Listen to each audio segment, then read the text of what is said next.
And we're live. Hola, people. Welcome to Tarot and the Deviants. Tonight, we are actually going to talk about some fun stuff. We're talking about aspecting the tarot cards. And we are talking about card combinations, like two cards, and then card blending, like 2 cards and like 3 cards. No more than that because that gets complicated and we can save that for something else. But at least 2, maybe 3. We'll discuss that. And the Q&A is up. So if you have any questions, any tarot-related questions, please do ask. Those are always fun. If you want us to address anything, go ahead and put that up. We are in week 2? Is this week 2 of our book study group? Yes, it's week 2. Mm-hmm. Yeah, we're in week 2 of our study group, which we're going through. Do I have my book? I don't have my book. The Easiest Way to Learn Tarot Ever by Dusty White. Mm-hmm. It's a fun group. There's a lot of exercises, a lot of fun, like learning tools. And right now we're going through an exercise where we kind of like pick 2 cards and we kind of go and see like the similarities, which helps when you are doing card combos as well, and you look and see what's going on in the card. We can talk about that more later. Let's talk about your favorite subject right now, because you are like determined to get it in, and that I know. I don't know why. I love it, especially with this deck. It is extremely accurate when it comes to opening up the card for your situation. Aspecting, opening up the card is basically, it's really simple. You shuffle your deck, for those who don't know. Pull one card, and let's say it's this card right here, because that's just the one that was on top. And if you don't understand how that pertains to your situation, let's say you were asking about like a relationship situation, and this card came up, it's like, okay, what does that have to do with relationship? You would shuffle your deck, concentrate on that, on figuring out how that card is relevant to you, and then pull 3 more cards. And those cards would explain how this pertains to your question. So that is aspecting or opening up a card. I love that. And I like that you say, like, if you are, like, depending on the question that you have, I'm sorry, I'm like looking over here. I'm trying to post that we're live right here. Okay. So depending on the question that you have, and again, like you said, if you're confused about it, because some cards that and this is funny because this happens a lot when people have they associate very specific meanings to cards. And so they will have a card come up in a question that doesn't align with what they associate with that card. So they're like, oh, fuck, what do I do? How do I interpret it? And some people are just like, I don't know. I don't get it. Or some people even make it up, and that's super bad. That's horrible. Make shit up. You don't know. Just say you don't know, or reshuffle and try it again. But don't make shit up. But when you know how to aspect the cards, all you have to do, and you can do that when you're doing a reading, you just like get into that state. You enter the card, or you go into it and you figure out information. You ask your question, hold your question in your mind, and repeat that question over and over and over, and then enter that card, and then you look for answers. Right. Oh yeah, and we've done that on this show. In fact, it showed how you can take any card at all, and make it align, or find the meaning in any kind of situation. Right. And that's how we do it. You can enter the card, put yourself into the card to understand it better. Pick a person to be, to represent, and look at the card's situation around you as that person. That's a good way to figure out a card. Now, I don't know, if I was doing a reading, I probably wouldn't do that because that takes me a minute. It depends, I guess. If the reading was online, sure. If it was like a front in person, real world reading, probably not, because they'd probably be like, "We should hurry up and talk," you know. That my hair is my last nerve. That actually comes in handy like with practice. Like the more, and even at that, like the more you practice, and not just practicing aspecting, but the more you develop psychically, the more you do, do that. Totally lost what I was gonna say. The more developing you do in that respect, and the more you even talk to people and you relate information, that helps. So like for me, I don't know because I don't do a lot of like in-person readings. I do a lot of like instant messaging, a lot of email, a lot of like Skype and stuff like that. But I can lay out my cards and I'm already in that flow. And then once I'm in that flow, if I need to enter a card, I channel a lot, so I can actually enter that card and relay the information I'm receiving at the same time. And that does definitely take practice, because sometimes you can enter a card and you go so deep, it's like, oh shit, I need to come back out, because you forget that you're actually reading for someone and you're not, doing this like in your practice time. So yeah, that again, like that takes some time to develop, and it's not always like, for me still, it's like sometimes I get like lost or just like deeper into a card and I want to get more information. And so that's not like the best for me, is not the best route to take, but it's something that I can do if I need to. Right. A really good thing is why don't you just like ask any kind of question and let's just play this out. Okay. How will my day be tomorrow? How will your day be tomorrow? And okay, let's say you have a client and they ask like, how's my day going to be tomorrow? Okay, let's say a card comes up and the card that you choose. Okay. The card that you choose is the 6. Woohoo! The 6 of Cups. Okay, so obviously there's a lot of fun. You might go to the carnival. Yeah. But what you can do, let's say you don't know what's going on, you don't know how to address that. Look at the card. Okay, you don't have to just like aspect and just enter it. What you want to do as well, if you want to get like specific, like fine-tuned information, is look at the card. What first sticks out to you? Like, what do you first notice? And then attach yourself to that. Okay, attach yourself to that. Whatever you first notice in this card. Okay, so you tell me, like, can you see the card? Like, what do you first notice? I noticed that everyone's happy and smiling and pointing like, oh, look at this, look at this. Okay, so let's say as the reader, okay, you first notice that. Then focus on that energy and then aspect the card and then go into it knowing that that's what you're going to pay attention to. That's what's going to, come forth.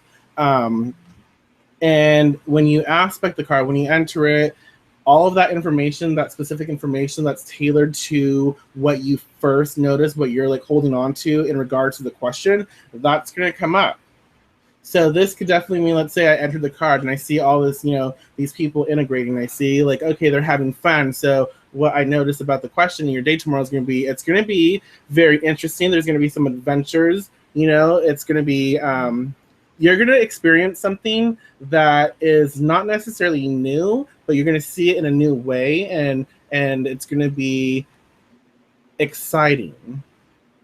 And it's going to be something that reminds you of something that you want to do again. It could be something like that. So you have to focus on your question, focus on the first thing that pops out, enter, and that's how you get like specific results, specific information. And if you want to keep doing that, you can, what's the second thing that you notice, and do it again. Right. Exactly. That's how well, for me, anytime I do a reading, it doesn't matter, you know, for myself or other people, it's always the first thing that I notice. You know, the first thing that just catches my eye. And sometimes that's the main source of the imagery. But a lot of times it can be just a specific part Right. of the imagery, you know. Like on this card, which Mm-hmm. is what? The Nine of Cups. One of the first things that I'm drawn to on this card is the fact that his little ponytail or whatever is lit. Like, Oh yes. you know, like he's getting information from spirit, from divine, like a light has gone off, you know, it's something that is hitting him whenever he sees this guy, you know. So Right. it's just little things like that. It winds up making sense in the long run. Like at first you might look at something like that like, what? I don't know. What the hell is that supposed to be? And then, you know, it will come to you, especially if you aspect the card and put yourself in that card and find out what it's trying to tell you. Right. Okay, the hat's going on because this hair is on my last nerve. Ugh. That lasted like 10 minutes. I know. I just couldn't like if it's not done right. I don't like showing it. Like it's not I don't styled. blame you. I'm the same way. That's why mine's all up in the bun today. It's all crazy. So again, like and if you're new to aspecting the card, if you're new, oh, you're up there too. Shit. If you're new to that, then what you can do also and to help you out is okay, I know, let's say you have the two of pence. Or two of coins. I know that the pentacles, they are associated with earth. I know that the pentacles card, the coins card, coins are money. I know it's associated with money, earthly, materialistic, financial, nothing like not really spiritual. If it is tied to spiritual, it's more on a physical level. So you can start playing that way. And then what you first notice, okay, I noticed the position of her feet. Mm-hmm. Oh, lighting's horrible. I noticed the position of her feet. And then you tie in your understanding of what coins mean, the position of her feet, go into the card, and then listen or watch or look around and experience that card and express what comes to you. Her position of her feet maybe it represents that, okay, she is kind of she's getting ready to take a leap. Maybe she's obviously in a position where she's moving around, she's doing kind of like a belly dance thing. Is she grounded or is she about to take off? Is she about to take off with money? Is she about to call in money to her? What is she doing? And that's kind of what your intuition, what spirit, and what your connection when you aspect a card, that's what will be answered. But you have to ask yourself these questions so you start to get information. And that's like the most important thing, I guess, that needs to be expressed here is if you just like look at a card, you're just looking at it. You're just looking at it. Like you need to ask questions. Okay? Ask a question. Let's say, what is she holding? What's on her head? What does the colors on her face mean? What does the background mean? What does it mean to be a queen? What does it mean to be a queen of wands? I noticed that she has like a crown of sorts on her head. What could that signify? I noticed that she has something, she has like a choker on her neck. What does that signify? Obviously she has two breasts on one side and on the other. What does that mean? There's so many, and her ribs are showing. She has more than one hand. What does that mean? Keep asking questions when you're in a card to keep the energy flow constant so you don't have time to overthink. So you just express what comes to you. So you express like that automatic information that, flows through you. So you're not making it hard and you're not diluting it with your own opinion. Right. Especially if like if you were doing a reading for a client and it's online, so they're not sitting directly in front of you, and you can really commune with the cards. It's so interesting that you brought that up because I watched James Von Progg's one of his mediumship videos. Oh, yes, yeah. And he talks about, you know, putting your ego aside and just letting the information flow and just keep talking and talking and talking and talking and talking. And because it's like he said, you're disconnecting with your earth mind and receiving from spirit. So you know, you just, whatever comes out is what you're being told from spirit. Whatever comes out is not necessarily your thoughts, it's the thoughts that are being sent from spirit, from your cards, wherever you feel like you get your information from whenever you're reading tarot. You know, he was talking about mediumship, but you know, very similar. So pretty much the same. So just different tools. And anyway, I think that's really important to just let the information come, just let it flow. Even if it doesn't make sense to you at the time, it will make sense. Just, you know, just give it time. Don't get frustrated and look at a card like this and be like, I don't know. I'm just not getting anything. You know, I mean, because there's times when that will happen. That happens for me a lot when it's myself. When I'm reading for myself. To me, reading for yourself, or reading for myself anyway, in my experience, is a lot more challenging, mainly because there's a lot of times that I don't want to see what the cards are telling me. But and so that's what I'll do. I'll just start letting the information flow. You know, put aside ego, put aside self, and just let it flow. Let it flow. And that to me is one of the best things that you can do for yourself and for your client if you're reading for someone else. Right. I just get bored reading for myself. I'm like, I know this. I know. Yeah. I know. Like, I like it when someone else can read for me, but I just get bored. And the thing, like, there's some people who have the limiting belief that you're not allowed or you cannot read for yourself. That's not true. You can.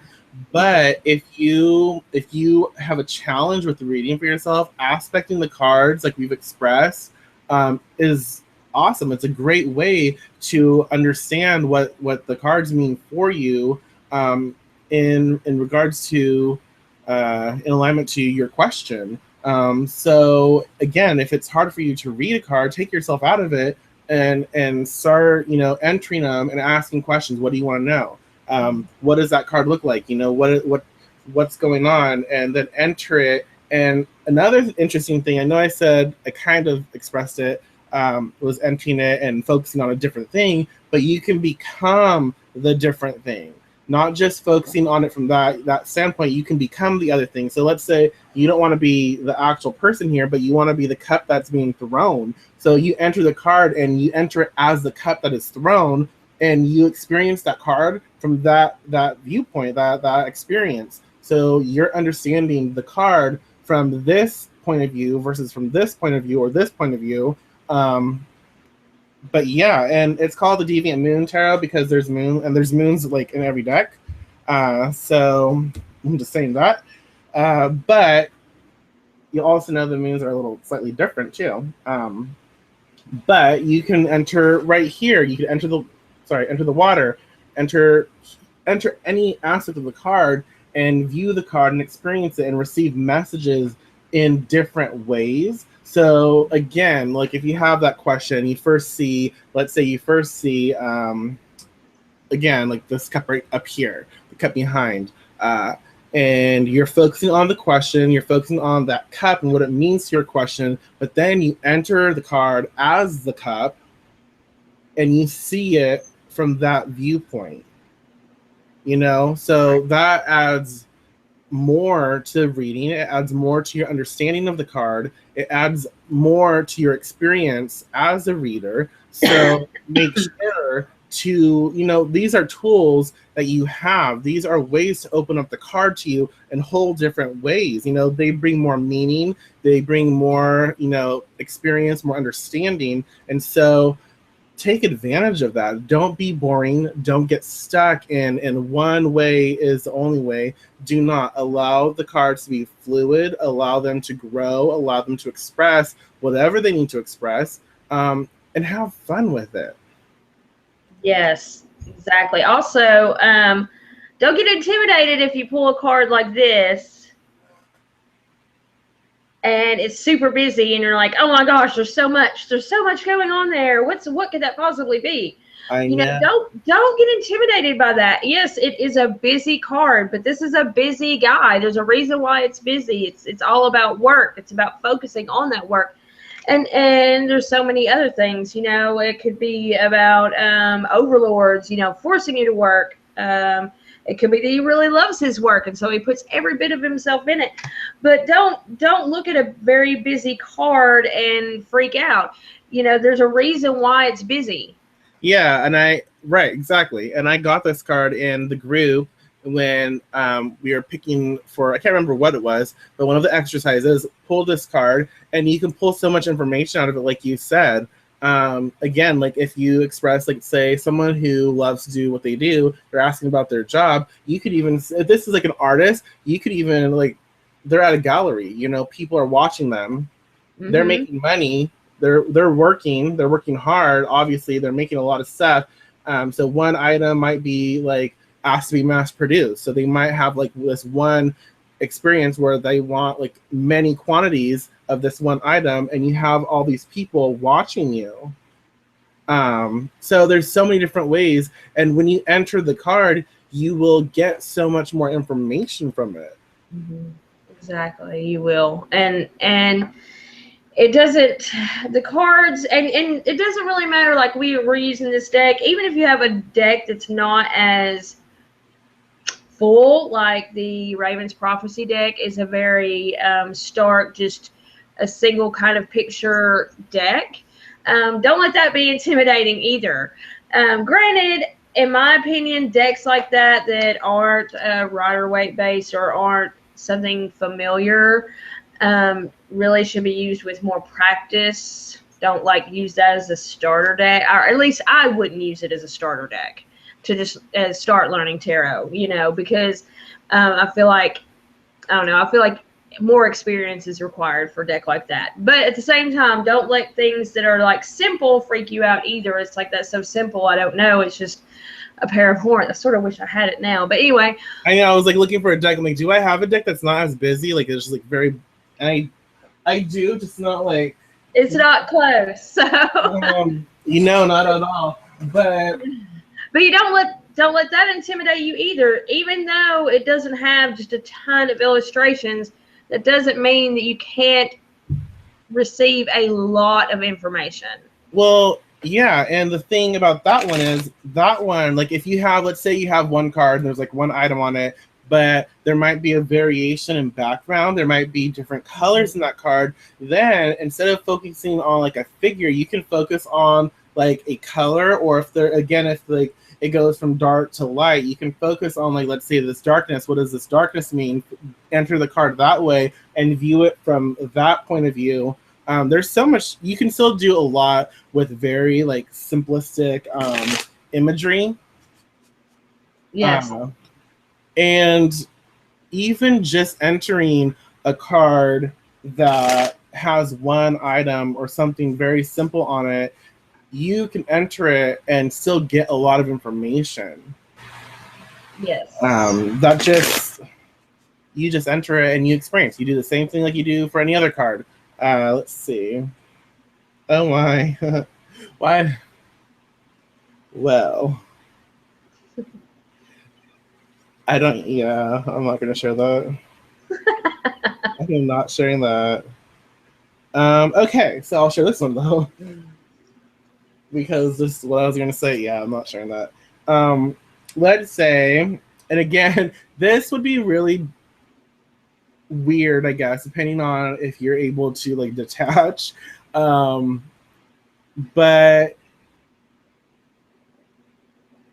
if you use like the Tarot of Sexual Magic, I'll show you the card later, but yes. you could enter it, and like if you're asking about like romance, love, lust, stuff like that, you could utilize the influence of this card. And again, this doesn't like just limit you to readings. You can do this for craft work, for spell work. So you could enter a card. Let's say you have a feeling you want to use this card for some working, and if you enter the card, you go into it and you take it from, let's say you're this lady, and she's obviously doing some flirting. She's using her power her power of persuasion and intoxication, and he obviously is like, yes, yes. But if you enter the card, you can get more of an understanding of the energy of that card. You get more comprehension of how it feels and how the energies of that card work with you. And so when you step out of that card, you're able to actually fine-tune your craft, fine-tune like your practice, because then what you do is you take your understanding of what you just experienced with that card and what influenced you as you were that card, and you can weave your craft, your magic, utilizing that understanding. Right. So, and different, again, and this is great for craft work too, because different decks have different energies. So you enter one card, you get that imagery, you get that essence, you understand it, and then you're able to take that that flow of energy and manipulate it and to your benefit. Yes, sir. I agree.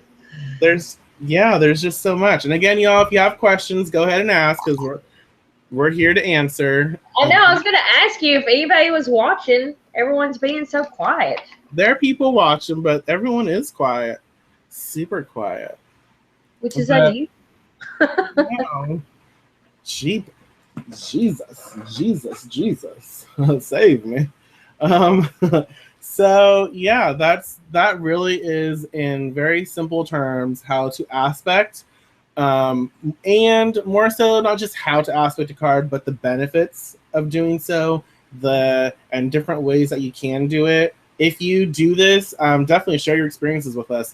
Comment on this video at YouTube or even on the event, whatever. But let's start talking about it, because it's cool. It's so much fun, and what you get from a card and what I get from a card, what someone else gets from a card, will probably be very, very different. Might have common themes, but it could be very different, and that's okay. And that's like the beauty of being able to read the cards, is we connect with them so differently and we understand differently.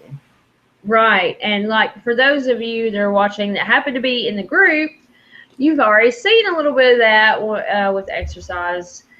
One, just giving your face value of what you think the card is. There's like 10, 20 different answers, because everyone will get something different.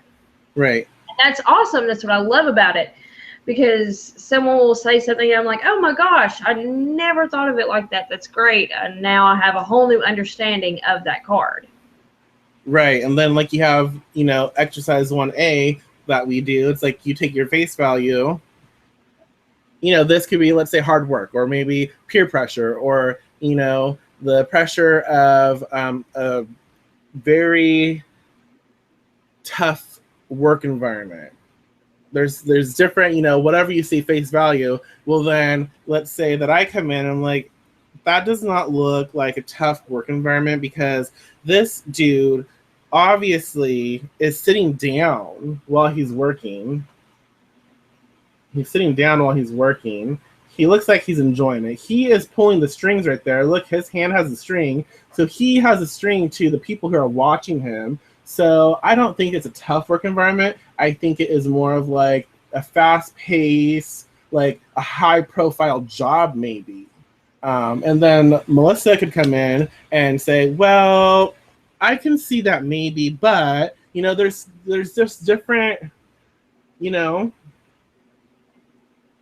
you start to discuss, you start to debate, you start to expand on your understanding of the cards, and that's the beauty of being able to share the cards with each other. Is like you start seeing the cards from different viewpoints. Some of them you'll align with. Some of them you're like, no, it's just not right. Like that doesn't make sense. I don't understand how. I understand that that's what you see, but the body language, the face, the colors, the expressions in the card, they don't say that to me.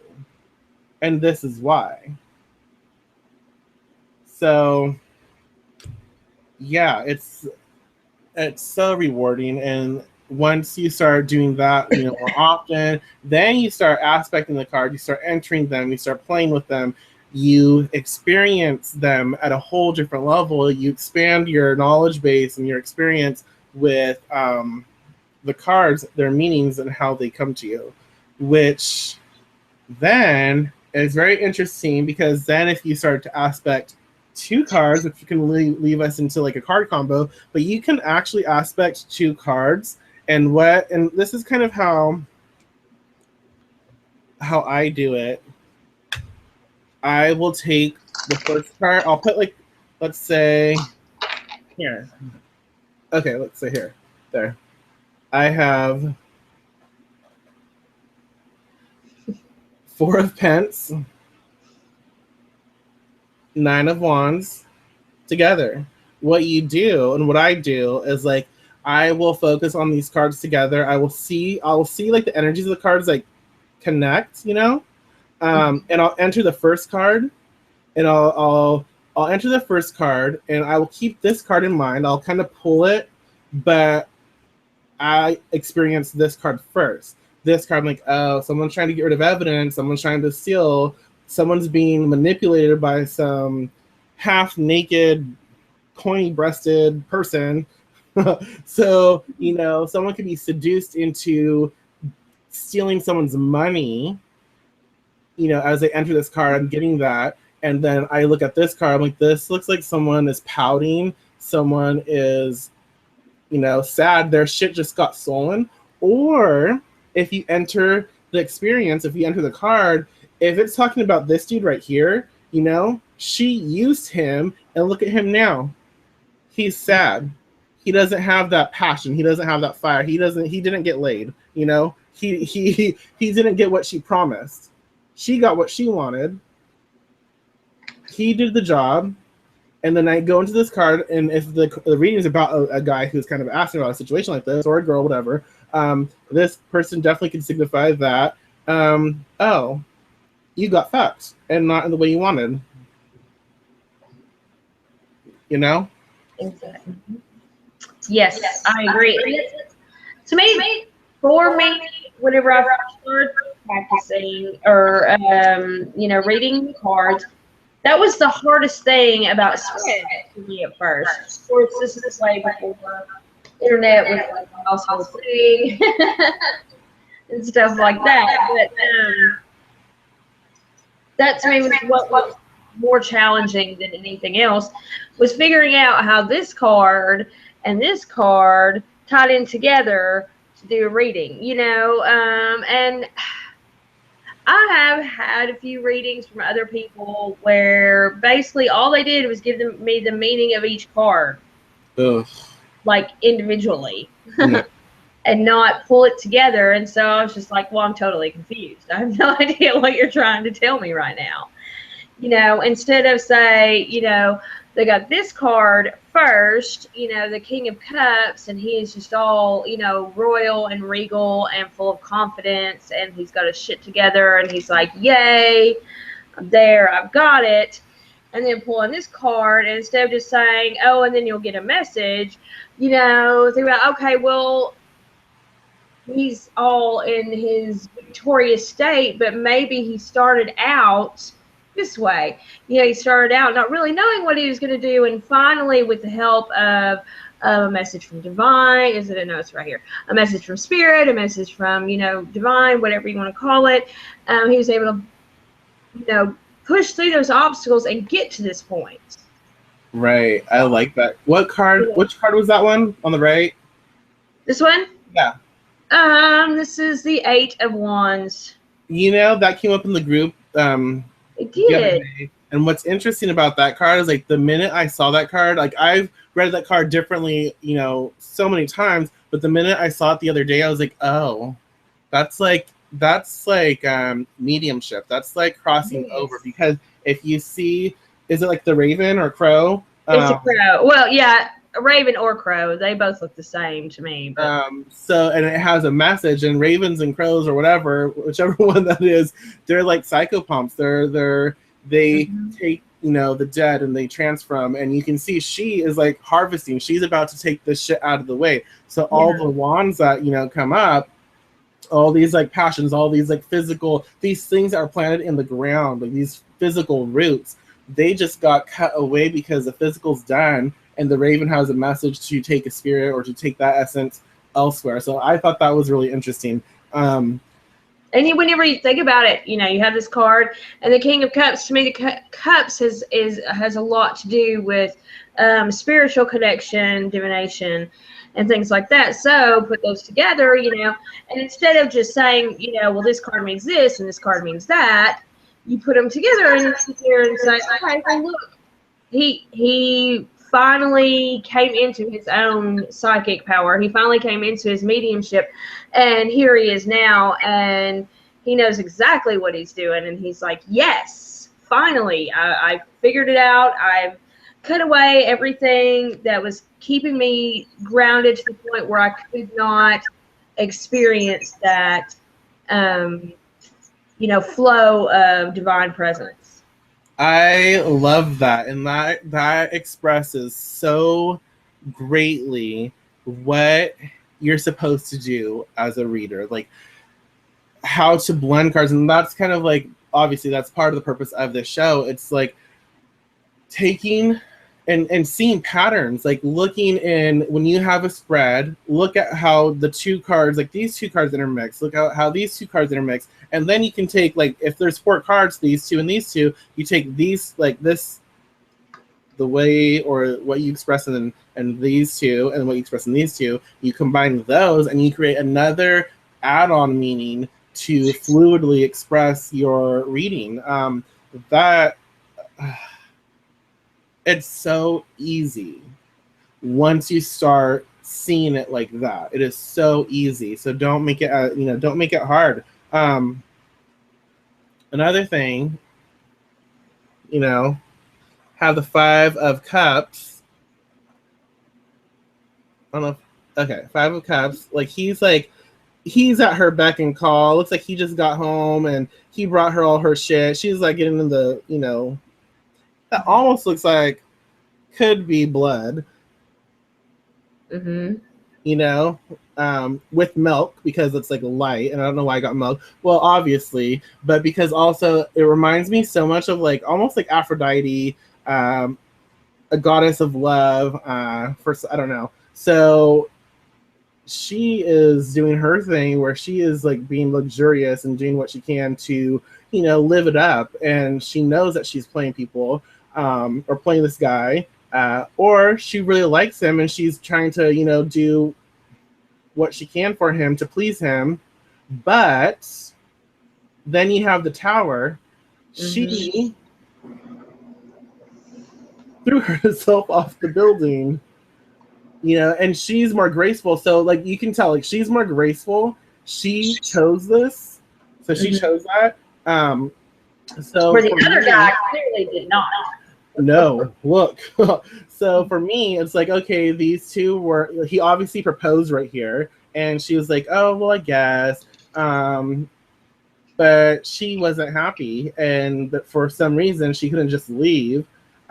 She threw herself, let go. She threw herself off a building, and pretty much this could mean where she just took him for everything he had, and she's fucked him over. He's down here like, what the fuck just happened? And she's like gracefully bowing out.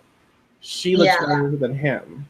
So when you enter the card, you can say, okay, well, if it's about a relationship, you're like, okay, so this is what I'm seeing. This is what's coming to me. She looks like she's well off. She understands what she's doing. She likes a life of luxury, and you can't provide that for her. And you will, you'll like put yourself in debt, put yourself at very great misery and sorrow for trying to please someone who doesn't really love you. And she's done this before because she's really good at her exit strategy. Yeah. That makes complete sense too. I mean, that's perfect. And you can be like, and this might even represent a woman who's very seductive, a woman who, and it could be a man too. I'm just saying, just because we're looking at the cards and that's a woman. It could be a woman who dresses a certain way. This is a woman who shops at Nordstrom's and Macy's. She likes her shit. She's at Guess. She doesn't shop at Walmart. Right. No offense to anyone who shops at Walmart, it's fine. But I'm just saying, like, you can tell, like, she doesn't. She might have him go get her shit at Walmart, but she won't enter that store. Right. So yeah, that's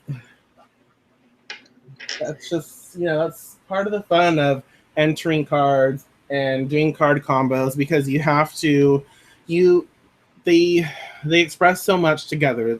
A card by itself is great, but it's almost like talking to yourself.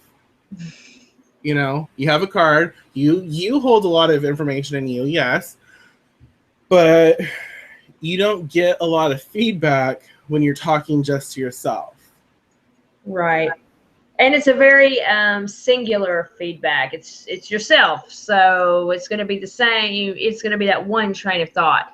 That's why even when I choose a tarot card of the day, I'll also pick an oracle card of the day. It's sort of like an accent card to expand the conversation, so to speak, to bring in that other train of thought, that other bit of information, to just that, opens that card up just a little bit more instead of just saying this one card. Right. Not that you have to do that. That's something that I like to do because, like you said, to me, just pulling a card, one card, is like having a conversation with myself. It's very limiting. It's very singular. Yeah, and so you don't have to add like 100 different cards, but the more cards you do add, the more understanding, the more the more talking you have going on. And so if you have a question, or if someone is coming to you with a question that needs a little more talking, then you need to use more than one card. Even though one card can give so much information, that information again comes from one place. So you want to build this communication, you want to build this connection. And so when you add more cards, in your spread, in your reading, they flow together as we expressed. And they flow well together, and you get more information. You get more details. You get like a fine-tuned connection. Let's see. Got that. And there's nothing wrong with starting out with one card. Most spreads, in fact, will have a signifier card. There'll be the one card that you draw that at the very beginning of the spread that will represent the person, the question, the situation, and then going from there. In fact, that's a lot of readings I do. That's what I like to do. I will pull the one card and then I'll do a 3-card spread, or sometimes I'll just let it go and it just pull a card here, and then my intuition will just take hold. It's like, okay, let's pull a couple more cards and we'll go from there. And then I might pull like 2 or 3 more cards. So, but I do love just pulling out the first card and then 3 more. Yeah. That's a really nice spread. So if you want to do 3 card, 3 cards together, we already know what's happening right here. She was a great seducer, but he proposed and she's like, fuck no, because once you got me, that means I can't get shit from other people, and I'm not ready to commit, and I took everything you had already anyways, and I'm done with you, so goodbye. And what happens afterwards is this card right here, which is the Seven of Pence, which is interesting. And let's say, okay, let's play a game. Let's say you're reading for the dude. Okay, you just told him that if he pursues this woman, obviously they're probably gonna have great sex, but she's gonna like drain him dry on so many levels. And so this is the card, like let's say this is like an outcome card. This is what's next. So let's say this happened. This is for him. Like what could this mean for him if he pursues a situation? Oh, to me it means he'll be in so much debt. I mean, she's bleeding the money tree dry. Yeah, that's the first thing that I see, and it's not and you can see she's done it. There's blood on the ground, so you can see that she has done it repeatedly. Yeah. So not just a little bit of debt, but massive amounts of debt. Right, which is interesting because the next card that's in the deck. Well, let me first show that. Okay, so this could mean, okay, let's say we have that, which going with what you said, this could mean that she actually did get married to him, and she took him for what she, they had a contract. And so he's wealthy. He has some stuff. He has something to offer her. Maybe not wealthy, but he has something to offer her at this point. So when she okay, let's say he is wealthy. She finds out he has no more money. She's like, we're done. Okay? And this shows that she took you for everything. Like, she took you and she, like, cut you at your core. She cut you at your root. She not only did she take your manhood, like she took everything that you've worked hard for to grow. She could have been like a witch. She could have been someone who casted to get him. This could be a witch casting on someone to make him love them. Really. Oh yeah. And the interesting thing is the next card is the Ace of Wands. And going with this theme, the Ace of Wands could represent she got knocked up. She got a child. Yes. I know I said it wasn't going to do 4, but I just had to share that because it goes so well, like with these cards. It could also mean she started a new relationship with someone he knows. Like she met that someone. Like a friend, a brother, whatever, and she's about to start the process all over again. Yes, it can for sure because, that's like someone he was very close to.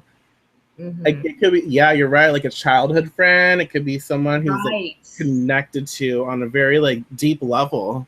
Someone she would have never met if it hadn't been for him. Which, if you go back to these cards again, depending, like, okay, you go back to those, she left him for the Ace of Wands. Right. Because the Ace of Wands has new possibilities, has new money. When this one's done, this was the goal too. Like, Yeah, I like that's really cool. That worked out really well. Yeah. That's interesting though. I like that. But yeah, that's how you blend cards. That's how you get more information. That's how you make your readings even better. Like, that's how you become a well-rounded reader. That's why I like the exercise that we're on in the group. What do these have in common anyway? Because it shows you how to connect cards. It shows you how to put them together to build a story. To me, that's the way I've always looked at reading cards, reading a spread. It's a story. Right. And you need to tell that story. And the only way you're going to be able to tell that story is if you can make all the pictures connect, make them all join into one thing. And the only way you're going to be able to do that is if you are able to identify the common factor in each card in that spread. Right. Now, granted, there might be, especially like in the Celtic cross spread, which I know we're going to talk about spreads, but I'll just go real quickly. The cards that surround the signifier card may all connect, but they might not directly connect with the next 4 cards that are set next to it, which are like the situation cards. So, and the outcome card, they might not connect exactly with that, but they will group together. You will notice patterns. Right. And those 4 cards will connect, and these 4 cards will connect. Right. And you can see the common thread between the 2 groups. So that's why, to me, 3-card combos, 2-card combos are really important, because once you can identify that 3-card grouping, that, okay, I understand what this means, you can connect it to the next 3 cards or what have you. Right. And the great thing is, like, when you read like that, it's not so static. It's not like so monotone. You're not going 1, 1, 1. You're flowing. So you're kind of going in and out of each card, and you're flowing, to and from. And you build that interesting energy. So let's say you have the first 3 cards like we just described. You have those, and you express it the way we just expressed it, and you have, okay, another set of 3, and you read it, and let's say you read it where, this is the aspect where if he chooses not to have her, to let her go, what will happen? And you see that, okay, you're going to be fine. She's done a little damage to you already, but you caught it in time, and you can nullify whatever. You tie that back into your first card. Okay, let's say you get married, blah, blah, blah. You're not going to be happy, because this shows here that you are happy without her, that if you get out, you have the opportunity to save yourself. But you blend those energies. And what, again, should be expressed is that that's how you start to read. That's how you read better, is when you blend the card energies, when you see those patterns, when you connect them and they flow. And that's why I like to lay 5 cards out, because I will go to the center card, and that's like, okay, that's like the core of the reading, and the 2 cards on the outside, they kind of block the reading in. So that shows me, I guess we're talking about spreads. That shows me like, okay, these are the 2 cards that are almost like holding, like acting as a barrier for the reading. So these cards are guide points, or they're just like sandbags, they're holding this shit in.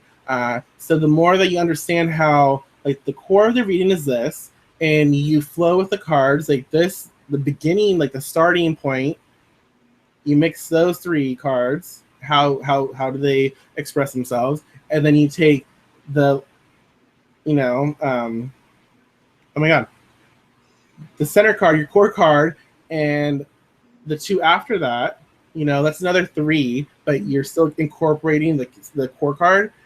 You blend those, you express that, and then you tie those 2 expressions, those 2 energies, you tie that together. And you create that reading, because you're not just expressing like 1 card, 2 card, 3 card, whatever. You're expressing the flow of the first 3, and then the flow of your core with the last 2, which is another set of 3. You express that, and then you combine them together for like a full on reading. Right. And that, again, gives you more understanding and gives you more precise information, because you're not losing sight of the whole picture. You're looking at what you need to look at, and you're also expanding your eyes, your sight, your experience to see other stuff. Exactly. Like, all right, just like your previous example with the guy in the gold digging hoe. Let's say you got those 3 cards, and it's really interesting because these are the 3 cards that I pulled next. I just thought they really went well with it.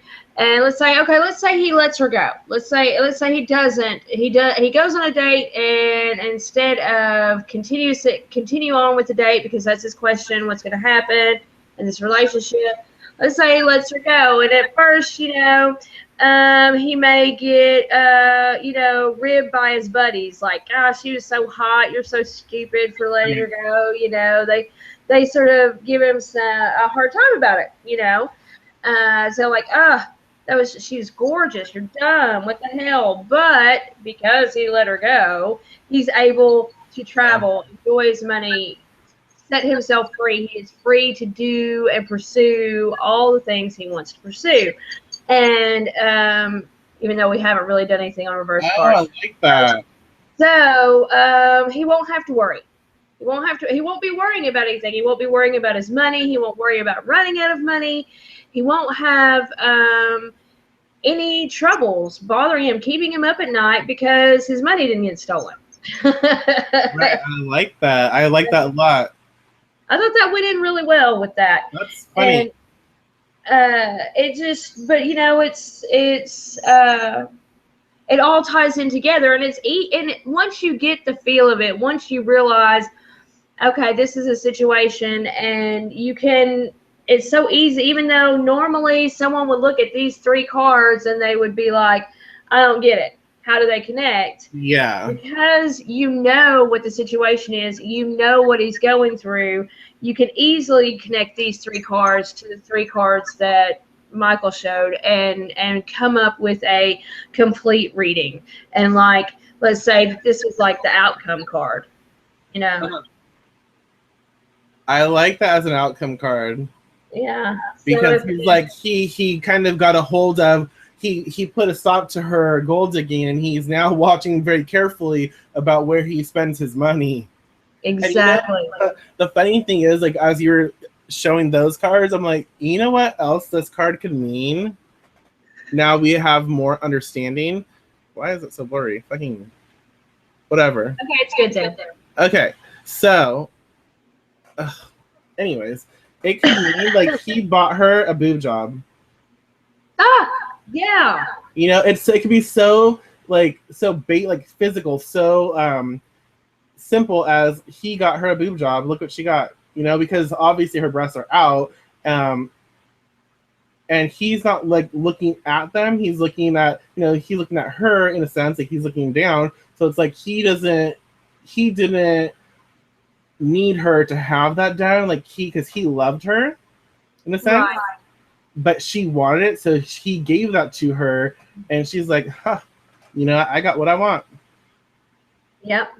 So yeah, though, and if you see it like that, like, and if the guy's asking, if a guy comes to you, or even a woman, it doesn't matter. If someone comes to you with a question like this, you can be like, well, and if you enter the card, if you see that in the card again at that time, you can be like, well, I feel like let's say they might be asking you to purchase them, so like they might be seeking like the surgery or physical modification, or they might be using you for your money. That's what the cards are saying. They're using you for your money, and not just small change. They started with stuff that was small, and if you go back now, like you see a pattern. They started with small, and now she's going for something big.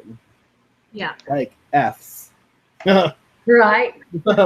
Because go big or go home, I guess. Right.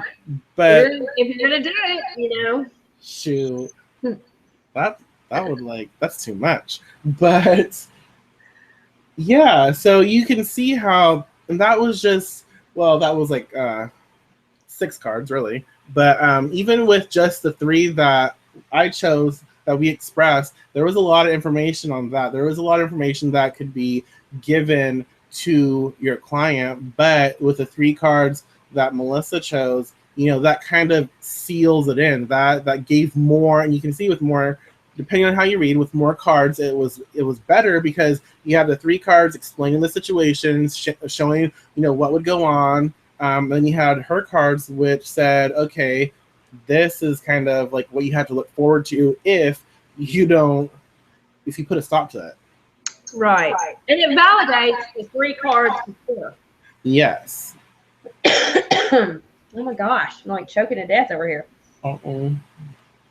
But yeah, it validates 3 cards before, and to me, that's I always feel really good when that happens. And like Michael said, it's like, oh, this could be a boob job. And a lot of times that will happen to me in an actual reading. I'll go back after I've read it and be like, oh, by the way, has she asked for a boob job? Have you bought her a boob job recently? And oh my gosh, yes, that's why I came to you in the first place. Or whatever, it's a little bit of detail they didn't put in. Okay. So, and I don't know. It validates everything that you just did, everything you read. Right. That's great. Okay. So, okay. This card is funny. I mean, obviously it's strength, but the way, if you connect it to what we were just saying, and let's say she came up. Oh my gosh. Yeah, she's kind of ferocious. She's kind of like wild and raw and like pissed off. She looks pissed off. She looks like she's very primal. So let's say he got rid of her. He ended it. She's mad because she wasn't finished. She wasn't finished taking him for, what she was going to take him for. He had the strength. He had that willpower to get rid of her, and she is upset. So she is going to do what she can to make his life hell. Right. But let's say this card comes in. He's like, this could mean a couple things. Well, it can mean more than a couple things, but let's just express it. The Knight of Wands? Yeah. Yeah. Or the page? The Knight? Yes. I always get that confused. Is that? Shit. I think so. I can't. I always get the symbol confused. I'm pretty sure that's the Knight. But you can see this as a couple things, well, more than a couple things, but this could be he's like, okay, he's better off, or if you look at what's in his hand, and I know it's not, but it almost looks like a red clutch. Yeah. Is he returning something to her? Is he returning to her? Why is he going back? Like, if you look at it, it looks like he's going back in a sense. Right. Is he going back for more? Is he going back to just return something he had of hers? Or is he just going back to show off that he's in a better place? You know? There's that card with the strength card, the way she looks in that, I would tell him, just mail it. Yeah. And okay, so yeah, that's even a good, expression. It's like if he has something of hers and he asks you, well, I do have these things of hers. I was going to give it to her. She wants to meet up. What do you think that's a good idea? No. Nope. Just mail it. Nope. Exactly. And that could be it. It's like you're in a better place. And look at the hand. You see that hand in his card? That's creepy how wow, that's interesting.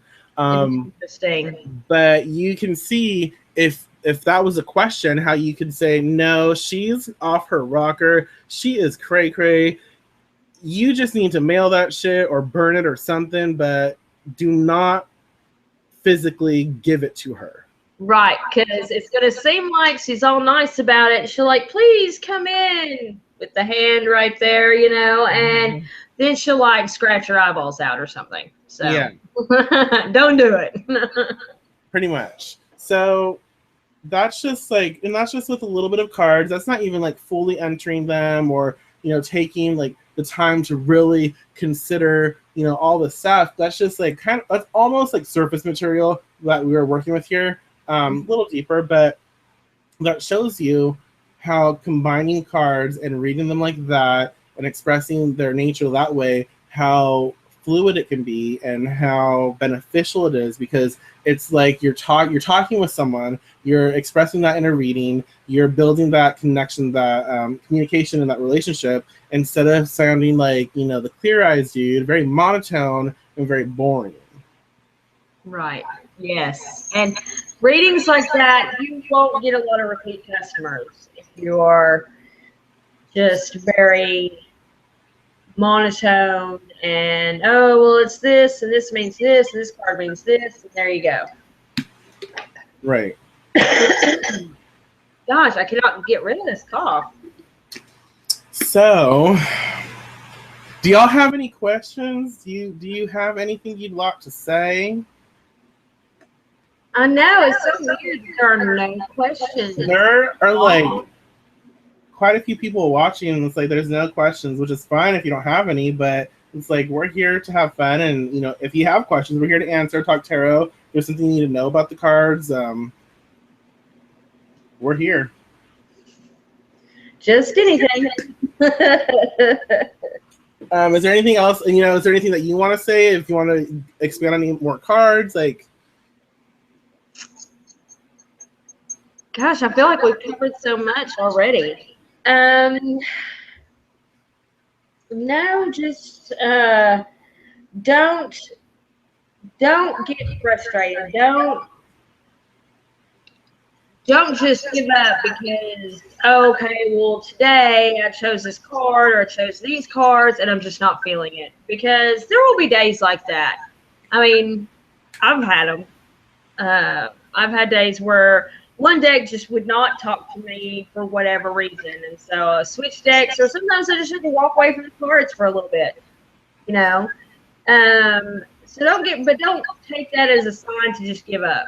You know, and not put forth your best effort. Now, if you're not going to practice, if you're not going to do the work, don't get all pissy whenever you're reading for a client and you haven't been doing the work and the client's like, well, this was a shit reading. Because it's going to be a shit reading if you don't do the work. I'm sorry, but that's just all there is to it.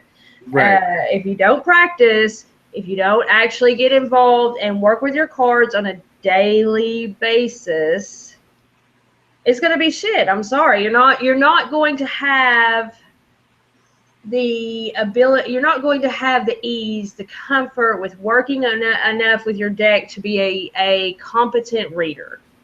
Yeah, it's a skill set. It's something that you build, and if you don't build it, you don't grow, and you don't move within that energy, within that that tool with ease and grace. Like you don't have that confidence, you don't have that, you know, ability to express yourself from that place because you don't have it. Which again is great for the group that we have. For those of you who are in it, we're not taking more members right now, but you better start practicing because come Friday, you're out. Like if you haven't practiced, if you haven't participated, and if you're not on exercise 3, yeah, by Friday, then we're serious because we're trying to create an environment where people can share, people can grow. And if you're not doing the work with us, then you just have to be gone. And that's not to be, that's not to be rude. And that's not saying you can't do it on your own pace, at your own time, wherever you want to do it. But we have to keep this group energy at a certain level. And that's to respect everyone who's participating and doing the work. So make sure to catch up, make sure to do the work. Otherwise you just won't be in the group. And it's like no hard feelings. It's not anything like that. It's just that group is for people who are going to work, take it seriously, and really just put in the effort to do what needs to be done. Right. I mean, and it's nothing personal at all. It's just, it's just one of those things that we take time, and it doesn't even take that much time. It's like 30 minutes of your day, and you can go through and do these things. And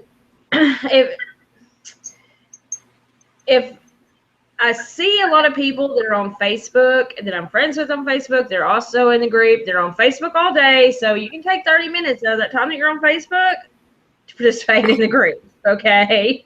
Right. And it really does just take 30 minutes. And like Michael said, it's not to be disrespectful, but it just holds people back whenever everyone doesn't participate. Right. It's, and I think that's understandable. I mean, I think that's common. Like, people, that's a common thing to do. Thank you, Kathy, for expressing that and sharing that. I'm glad that we're glad that you like the show. Yes, we are so glad you like the show. Yeah, so we've had a lot of fun, and there still is, like, y'all invite your friends, share the show with other people. And start doing your own videos on the tarot and on what you experience and how to integrate the tarot with the craft, or whatever you want to talk about. But start sharing, start talking. The more we do that, the more we grow, the more we experience, and the better that we all are, because we always learn something new from when someone says something, from when someone expresses their viewpoint. So please do. And if you want to do like a video response or anything like that, do it on, card expansion, do it on, card combos. Like, what was your experience like when you, first entered a card and asked for that card? Do it on like a card combo. Just have fun, do something, and have fun with it. Invite your peeps to subscribe to the channel. Again, when we reach our goal, our first goal is 1,200 subscribers. But when we reach that, we're giving away a lot of shit. Like, and it's not shit; it's like good shit. It's like really good shit. There's tarot decks, there's oils, there's this nice little box that I want to keep for myself, but I'm not going to. We got some books. There's a lot of stuff that I am ready to, find homes for, but we have to reach our goal. So please, share, invite, and have fun. Yeah. Have lots of fun. Yeah. Tarot is fun. Tarot is super fun. And tarot is super fun, and there's no reason to get like crazy about it, like, make it super complicated. If you follow what we've expressed here, it's so simple. If you follow it, you will gain more information about your cards, and you will have a better experience. So do that and have fun with it. If you want to talk tarot, join the Deviant Witchery group, and we can talk tarot there. Right now, our Tarot Deviants group is just for the work through for the book that we're doing. But you can bring it up in the Deviant Witchery group, and we'll be fine, Definitely. Post your video responses there, too. Mm-hmm. Yes, please, because we won't know if you don't tell us about them. Is there anything else you want to say before we go? Peace. Nope, that's it. All right, y'all. You have lots of fun. Peace out. Hope you enjoyed.